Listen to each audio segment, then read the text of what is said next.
বাবা আলেম ছিল, সন্তান জেনারেল শিক্ষিত হয়ে তার পুরা জেনারেশন আজকে মাদ্রাসার থেকে কোরআন থেকে বিচ্ছিন্ন করে দিছে। এমন ফ্যামিলি আমি চিনি,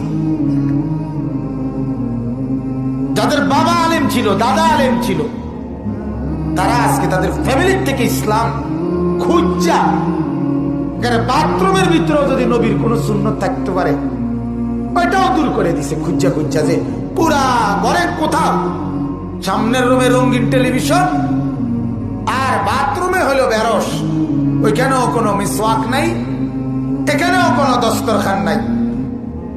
কথা বোঝেন নাই? সুন্নত পুরা ঘরে কোথাও নাই, রাসূলের তরিকা কোথাও নাই।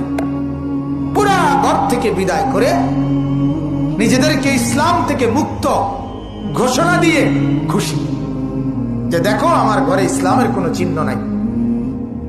যদি কোথাও কোরআন শরীফ থাইকাও থাকে, এটা কোথায় আছে জানা নাই।